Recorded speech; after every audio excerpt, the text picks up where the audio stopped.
Okay,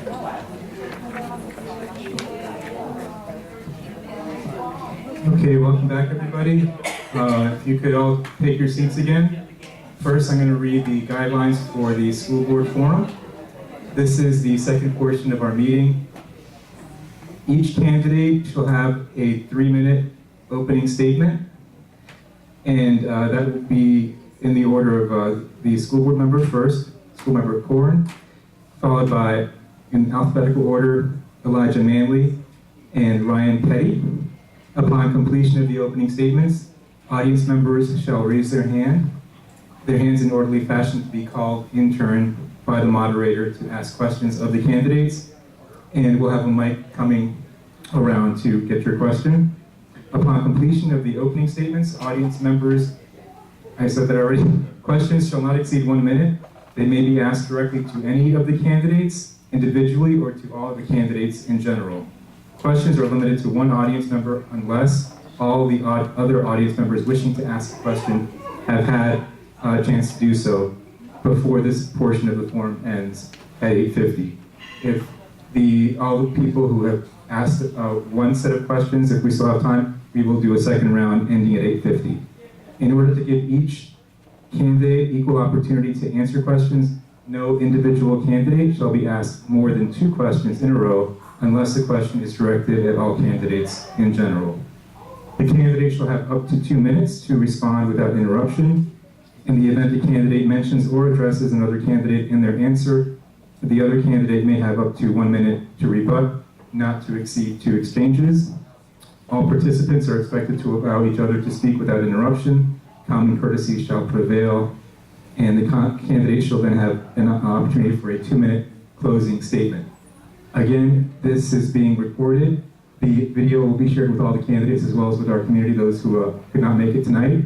And we also have a local access cable channel that we will be putting it on. So the audience is larger than the people used to hear tonight. Before I ask you to start your opening statement, I'd like to ask everyone please to help me welcome school board member Donna Corn. Ladies, you may rise. Be recognized. Elijah Manley. And then finally, Ryan Petty at the end. So we will begin with Donna Corn for her 3-minute uninterrupted opening statement. Thank you. Can you hear me? There we go. Hi, I'm Donna Corn. I am currently your countywide school board member. I have been on the board since 2010. And I come to the board with a great deal of experience. Initially, I actually graduated from Broward County Public Schools. I attended and graduated from Western High School. I left Western and then graduated from Emory University up in Atlanta. I came back to my hometown. I have a very large family, couldn't wait to get back home, and started working as a high school teacher at Western High School, my own alma mater. I was thrilled to be able to go back, actually taught with many of the teachers that had taught me when I was at Western. And after being at Western, I was actually there for 4 years. I ended up going into commercial real estate. I spent the last 22 years in commercial real estate. So I offer not only an educational background, but also a private sector background. So I have a business background as well as an education background. And the greatest thing I can tell you about me is that I'm a mom. I'm a mom of 3 children. I have 1 in middle school. I have 2 in high school. In fact, the 2 high school students are attending my alma mater, Western High School. So it's really come full circle for me at Western and here in Broward County. Loved being a teacher, and I knew there were a lot of things that we need to do about improving education in Broward County. So in my role as a commercial real estate agent, I knew that there was still an opportunity for me to do public service, and that's something that actually my family, having education in the background as well as giving back to the community, which I have done for many, many years.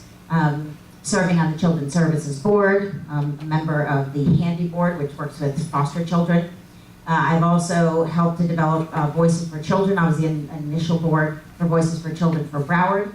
And many, many other years in public service, but specifically related to children's issues. So passionate about being able to get involved in Broward County Public Schools with the education and private sector background. With that said, I really want to speak to what the 3 main issues that I have focused on, will continue to focus on We do a lot every day, obviously, at the school board, but the three ones that I really want to focus the most on is safety and security. And when we talk about safety and security, I think one of the pivotal points is we talk a lot about hardening buildings, we talk about things that we're going to do to make our buildings safer, but we sometimes fail to mention that we want to make our kids safer and happier. And dealing with mental health issues is really the pivotal point, and it's something that's been left behind. And we're definitely focusing on that at the district, and I'm looking forward to expanding that more and more. Student achievement is the next, that's obviously what we're tasked to do every single day. And I can tell you we have the highest graduation rates that we've ever had in Broward County. Our students' third grade testing scores have gone up in all categories for our Black students, for our Latino students, as well as across the district for all of our students. So it's really been an exciting time to be there. The changes that we've worked a long time to make are coming to fruition, and we are sending more and more kids across the stage. And lastly, increased teacher pay.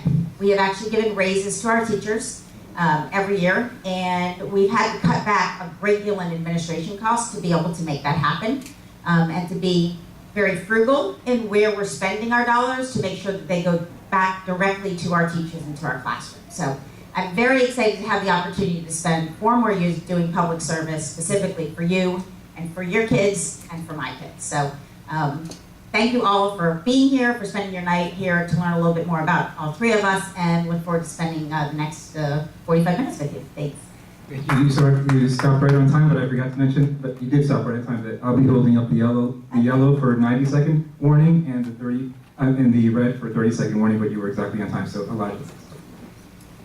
Thank you, John, and thank all of you lovely ladies and women out and men out here who came out here today to hear all of our candidates speak. And thank you to all of the candidates for coming out here too. I had a lovely conversation with some of you before we started the forum, and I hope to continue doing that. My name is Elijah Malley. I'm 19. Promise you I'm not lying about that age. See my photos and on a flyer, and they're like, how old are you? And I'm like, I'm 19. I'm not lying, I promise you. Graduated from Fort Lauderdale High School, proud flying L. I'm a licensed life insurance professional. I sell life insurance. That's what I do. Thank you. Licensed life insurance professional. That's what I do. I come from a background that's not so perfect family background. I come from a single mother home, grew up on food stamps, grew up in Section 8 housing, grew up on Medicaid. My mom made less than $10,000 a year raising me. So I understand what our community is going through. And I want to represent this community, provide us with a representative that's not only going to actually show up for work, but when he gets to work, he's going to hold the superintendent accountable, hold the school district accountable, hold our principals accountable, and make sure things get done. Right now, we're not spending the money correctly.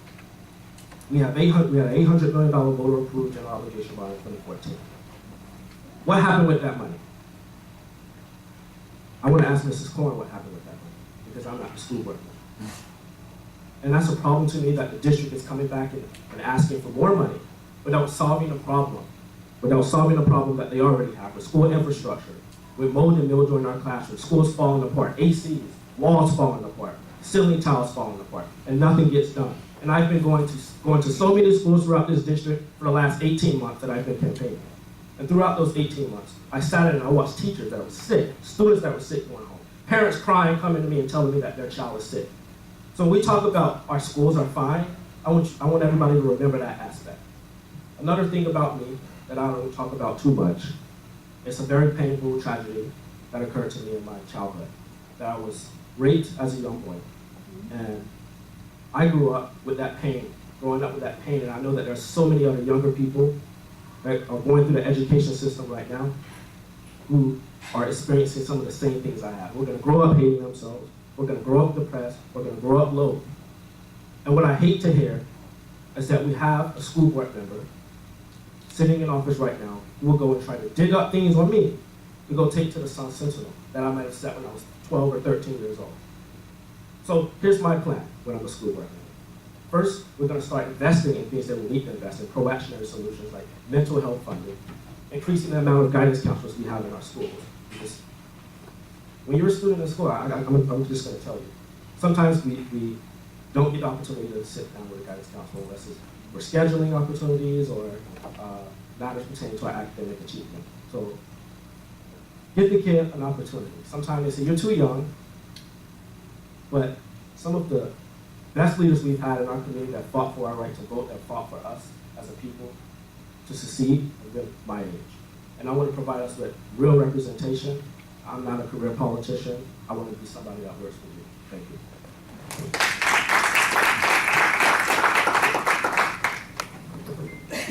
Hi, good evening. My name is Ryan Petty. I've had to introduce myself a lot recently, and I'm never quite sure how this is going to come out or what I'm going to say. I'm here tonight as a candidate for school board. Let me share a little bit about me. I proud graduate of public schools in Nevada. I grew up on the West Coast. I went to college. I have a degree in accounting and information systems. I've been a technology entrepreneur and a technology executive for over 20 years. The best part about me, being a father. I'm the father of 4 wonderful children. Unfortunately, one of those children is no longer with us. My daughter Elena, my youngest daughter, my baby, was killed at Marjorie Stoneman Douglas High School on 2/14. She was killed by a monster. A monster that had been growing from kindergarten through 12th grade in our public schools. And we did nothing. We did very little, if anything, to try to prevent that from happening. I'm running for school board to honor the memory of my daughter, Elena, to make sure that what happened to her and 16 other beautiful souls never happens again in a school in Broward County. That's my top priority. Second priority, I want to make sure every child gets a quality education. We've made some improvements, but we're nowhere where we need to be. We're not even close. If we think we are, we're just kidding ourselves. We've got to do better. Every child deserves an education that allows them to reach their potential. We'll talk more about that tonight. And third, I'm here because we don't have the transparency and accountability that we need in this school district. Transparency, being open and honest about what's going on. It's reporting incidents of discipline and violence in our schools. It's being honest about our scores and not just passing students on up a grade just because we want to look good for a state report. And accountability. It's been 6 months since my daughter was killed. We've done almost nothing as a district to protect our kids in our schools. Almost nothing. School starts in 2 weeks. I've got to send my son, who's a senior, back to Marjorie Stoneman Douglas where his sister was killed. I'm not sure he's going to be safe. My wife and I are talking about that. Do we send him back or not? So, my question for every parent out there is, I want you to think long and hard about whether your kids are safe in the public schools. I will focus on making sure they are safe. There are things we can do to keep them safe. We've known what to do since Columbine. We've failed to do that in this district. So I look forward to talking to you about that tonight. Thank you.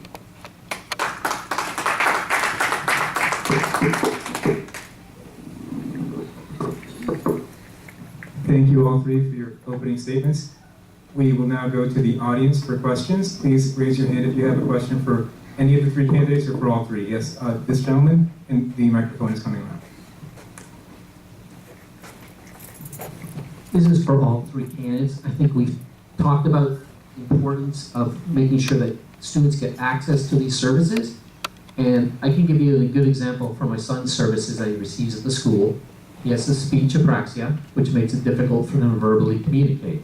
The issues that we have with him is when we started high school with him, he either had the choice of getting speech therapy or passing his math class. Because his therapy was the pullouts were during the actual math class, and it was the first time that it was negatively impacting his math class. We were fortunate enough that we decide that we no longer use the services of the school district for our son's speech therapy, and that we use outside private sources because we have the resources. What will you do as candidates and as the current board member that is aware of these issues to rectify that we have services, particularly mental health, speech therapy, whatever those therapies are, is not to be done during the school day, because kids shouldn't have to choose between mental health and being successful in the classroom, or speech therapy and being successful in the classroom. Thank you. I want to answer that. I do think the first thing we have to do is we need to invest in mental health funding.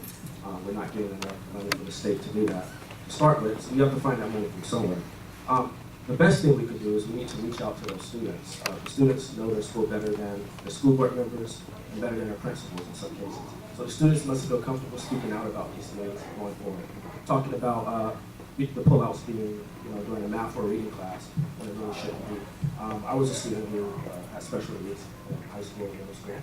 And at school, sometimes they throw me out from a geometry class or a math class, and math is not my strongest subject. It still isn't. But I had a conversation with my person, and I said, look, I'm struggling now. I'm struggling with geometry. I don't think you should be pulling me out, but it shouldn't take the child to say that. The child needs advocates and positions of power who know these things and to speak out for them. Because when there's nobody to speak out for some kids, not every child's going to have a loud mouth like me to speak out for them. So we need advocates in the school district who are going to make sure that all of our students are moving forward successfully.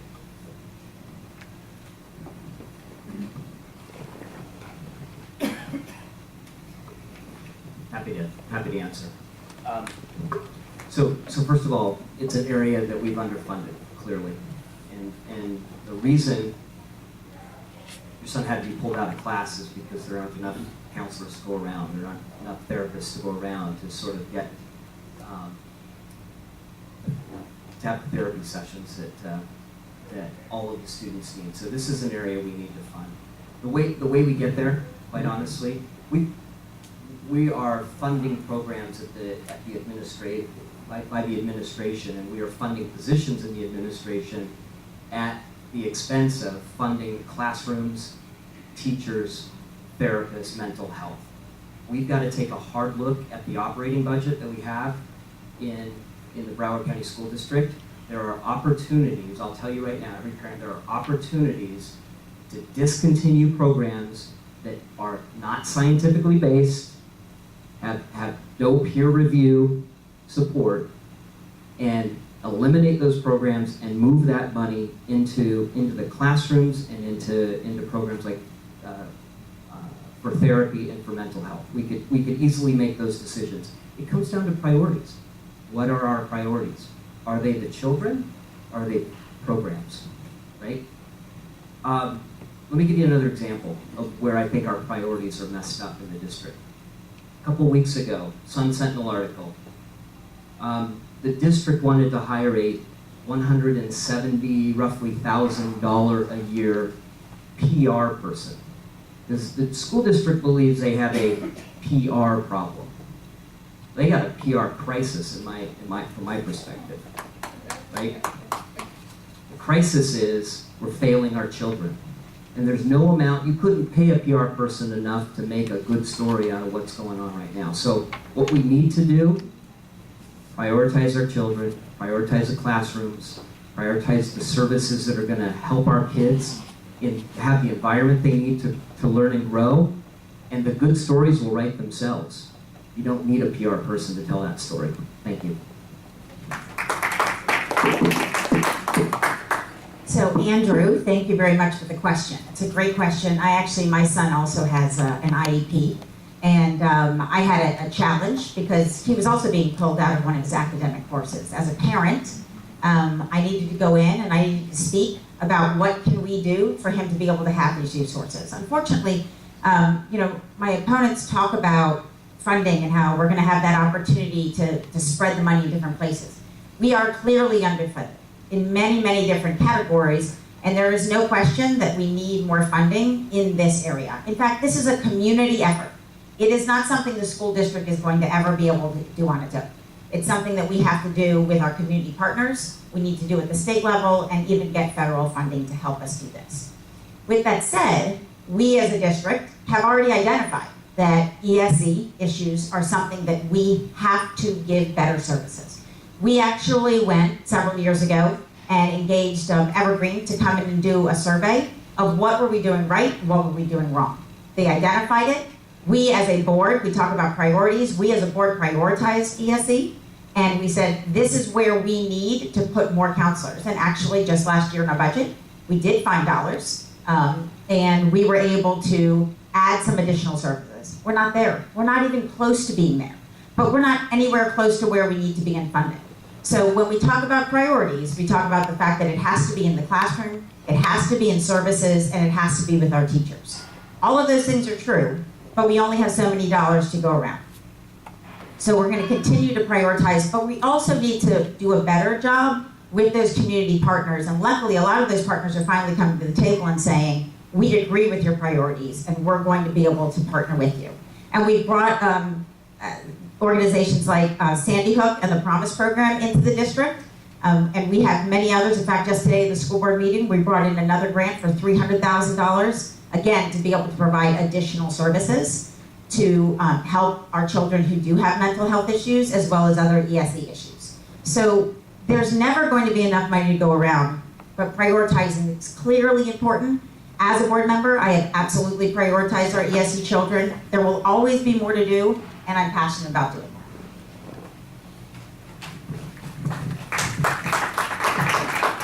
Thank you. Do we have another question in the audience? If not, I'll do one, and then we'll go back to the audience.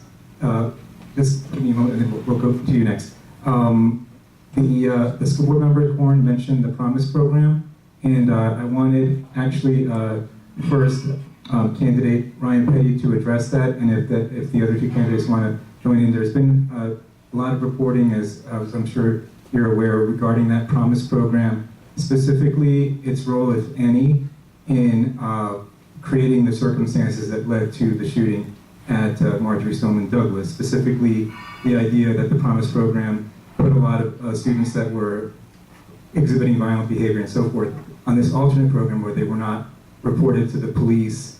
And then as a result of that, Nicholas Cruz was able to walk into a gun shop and have a clean background check and be able to purchase that AR-15 that was then used to kill all those students. So I wanted to ask you that question specifically first to candidate Ryan Petty, who lost your daughter. That must have been quite a heart-wrenching ordeal. What would you do regarding that program, number one? And then number two, and related to that, how do you feel about the current superintendent, Runcie, and whether or not you feel he deserves to keep his job, considering his role in that program? First, candidate Petty, and then if either of the other two candidates want to address that as well. Thank you. John, thank you for the question. This is a complex topic, so it's going to be hard to try to address it. How long do we have? A minute? We'll give this one three minutes. Okay. All right. This is a difficult one to address. So one of the things I didn't mention, I'm a commissioner on the Marjory Stoneman Douglas Public Safety Commission.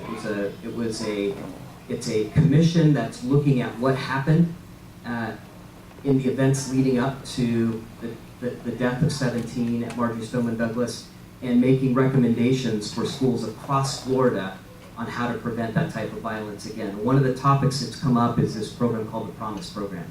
The Promise Program is the Broward County School District name for a diversion program. Any of you familiar with diversion programs in schools? You heard that term before? Okay, some of you have. The idea behind a diversion program is you take minor infractions, little things that students do every day, things that I did when I was in 4th grade and 5th grade and whatever, and rather than criminalizing that behavior, you divert that student into a program that can provide them with the support that they need to get back on track and prevent them from heading down the wrong path in life. These are good programs.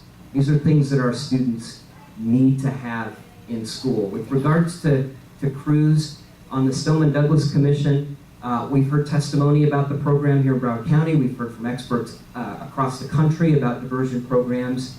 Let me make something very clear. With Cruz in particular, the infractions or disciplinary issues he had that would have qualified him for the Promise program were minor offenses that wouldn't have had an impact on whether or not he was able to purchase a gun and come back and kill 17 people at Marjorie Stoneman Douglas. So the Promise program wasn't the issue. The issue in Broward County schools is our lack of clarity with regards to what constitutes a minor infraction and what's a criminal offense, okay? We have teachers, when I announced as a candidate, I had 6 teachers reach out to me on Facebook with stories of being assaulted in the classroom, okay? They said, we've been to the union, we've been to administration, nobody's listening. What do we do? I said, I'm just a candidate. I'm just running. I can try to help you. What I did, I suggested they go to the media, and they did. They went to the media, and the stories started coming out. We have a serious discipline issue in our schools in Broward County. We need to resolve it, but we need clarity. Administrators need clear principles and guidelines. Teachers need clear principles and guidelines on discipline. And we need to stop looking at law enforcement as the enemy. They're an important partner.